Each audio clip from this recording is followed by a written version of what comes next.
white magistrate who kept us here for so many years. She kept us here for so many years and comes back and blame us for disturbing the courts. We did not come to court on our own. She invited us to the court and we responded.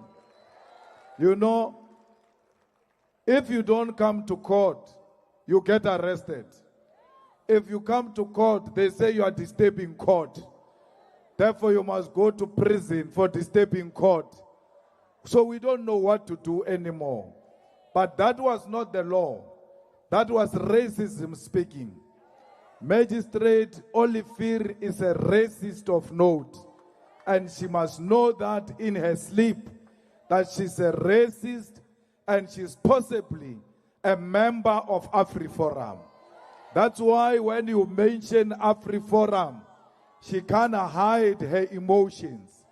Yesterday, when SC Mugai Toby mentioned AfriForum, she jumped. But it was not Mugai Toby who was mentioning AfriForum. It was the state which wrote in its heads of argument about AfriForum. When he was responding what the state wrote, she said, don't bring AfriForum. And Mugai Toby said, I'm not bringing AfriForum. The state wrote AfriForum in their documents, and I'm responding to what they said. She said, let me read. By the way, she got those heads of arguments 2 months ago. She was not aware that by saying she wants to read inside court, she was confirming that she did not read the heads of arguments. She just entered court without knowing what is contained in the heads, in the arguments that the lawyers were putting before the courts. So we are tried by a magistrate who doesn't read, who read when you appear in front of her. Otherwise, when you are not there, she doesn't read the heads of arguments. If you read heads of arguments and someone says AfriForum, you'll automatically know that I saw AfriForum somewhere in these documents. And you can't ask the question, where is that AfriForum? What are you talking about? We're tried by a magistrate who doesn't read, who uses emotions, who speaks politics, who says we are stopping people who are coming to collect maintenance. We are stopping grannies who want to come to court.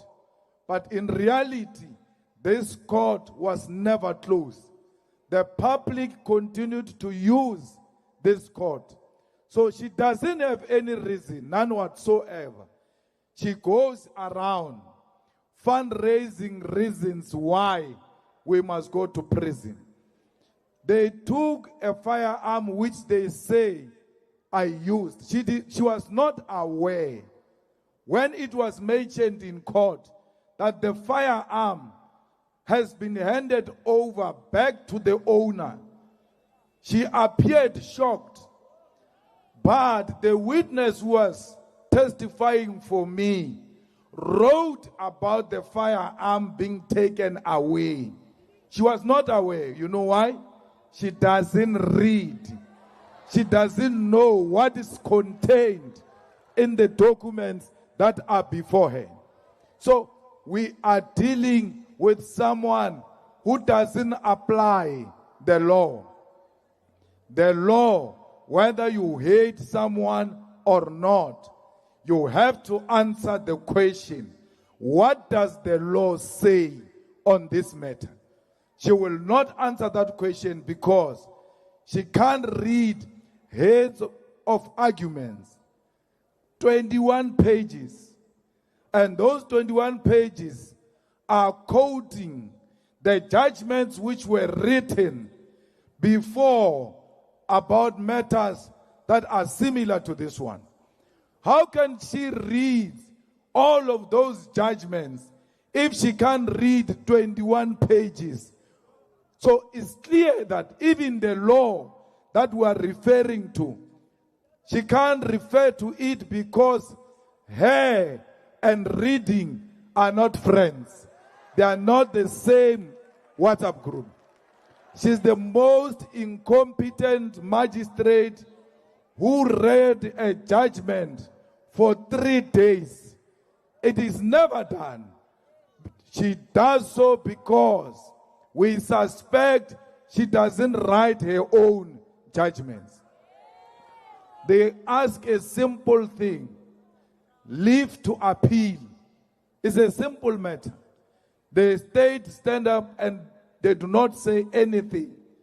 You still ask for 30 minutes to grant a leave to appeal or not. You are not asking for 30 minutes. You are still going to ask your masters, do I grant the leave to appeal or not?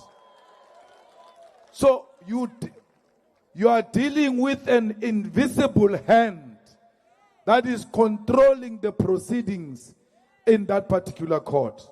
So we must make sure that she gets reported to the Magistracy Council Commission, because the prosecutor knew about the judgment before she could read the judgment.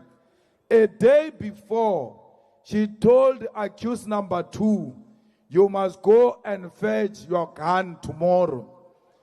And the accused number 2 said, you can only fetch a gun if you are not found guilty. How did the prosecutor know that accused number 2 is not going to be found guilty? To an extent, how did the prosecutor know that accused number 2 is not going to be found guilty? To an extent that he tells him to go and fetch a firearm. That's the first misconduct the prosecutor committed. The second one, which the Eastern Cape, East London sub-region must go and open a case of perjury. He lies in court yesterday. To lie to court is a criminal offense. He says, we gave the gun to accused number 2 after he was acquitted. When you said not guilty, that's when we gave accused number 2 the gun. But he forgets that when you collect a weapon or item that was used as evidence, when you collect it back, you must sign for it. There must be a date, there must be a time. So if it's 10 o'clock, they will write 10 o'clock, they will write a date. You look at the time of collection and then look at the time of judgment that he collected before the judgment was passed. That is the second misconduct of a prosecutor. But a prosecutor has got no duty to hand over the item which was used in court without a judgment of a judge. He gave himself a power he doesn't have. He took the evidence before the court and handed it over to accused number 2 without a judge saying, you can now return this item back to the owner, or you must give it to the state to destroy it. So he thought he's got the power he doesn't have. The only thing we need to do is to make sure that this prosecutor, who is arrogant and suffers from a short man syndrome, is taught a lesson. And we can only teach him a lesson by sitting on his neck and making sure that he is prosecuted and is arrested for lying to court, for exercise, by sitting on his neck and making sure that he is prosecuted and is arrested for lying to court and is disciplined at work for exercising the powers he doesn't have. And this magistrate must be reported to the commission. Why? How did the prosecutor know about the judgment? Because you are the only one who knows the judgment. Only you, the magistrate, could have told the prosecutor about the judgment. And to tell the prosecutor about the judgment outside the representatives of the accused, it's wrong.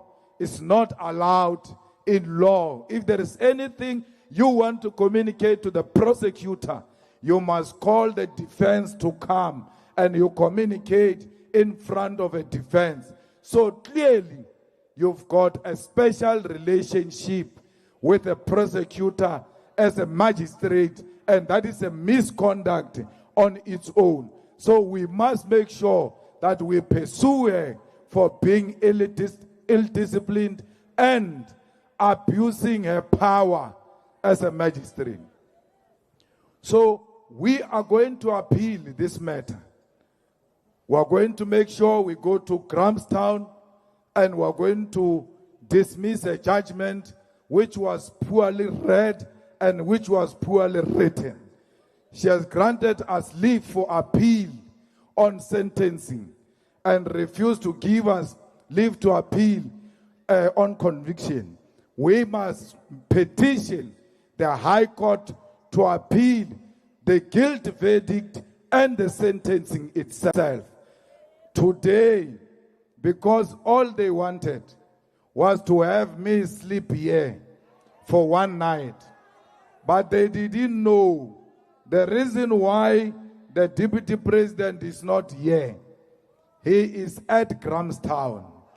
Because when you apply for leave to appeal and they refuse it, you have to apply for bail. She has a right to refuse it. Then you must petition the High Court to apply for bail at the High Court. So we've got the Deputy President in Grahamstown with papers ready, so that when she says you are not getting bail, you are going to sleep here, the Deputy President immediately files the papers at the High Court and make an agent application. We are not small children. We prepare for any eventuality. If she goes this way, we go the other way. If she goes this way, we go the other way. Because we know that we are dealing with an invisible hand, and therefore you have to be prepared at all material times. The judge at Grahamstown was ready and waiting to listen to our case at 3 o'clock, because we had already told the clerk of the court that we are coming.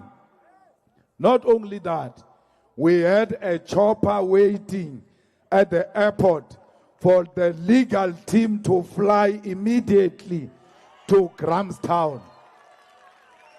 We are fighting the devil, and we must fight with everything. 2 minutes they must see you here, 2 minutes they must see you on the other side. That is the power of the EFF. We prepare from all the fronts because we are fighting the enemy, and the enemy is white supremacists. We can tell you now, no sober judge will ever agree that a person shoot one bullet and then is sentenced for 5 years. It is because she has not read her own judgment to know that a reasonable, normal, presiding officer will never come to that determination. So, comrades, we are done with her. That's why when she said to me, you can leave now on a free bail, I looked at her and I said, bye-bye. Because I've seen her ugly face for too long. So I'm going, I will no longer appear before that ugly white face.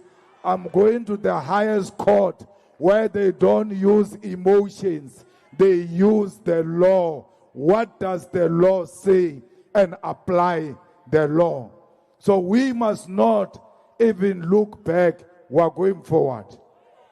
The campaigns of the EFF must continue business as usual. I told you when she found me guilty that I'm going to appeal until the highest court, until the constitutional court. So those who thought they will have me in jail, you must know I'm still around. I'm not going anywhere. I told you yesterday that tomorrow I'm going home with you. And that's what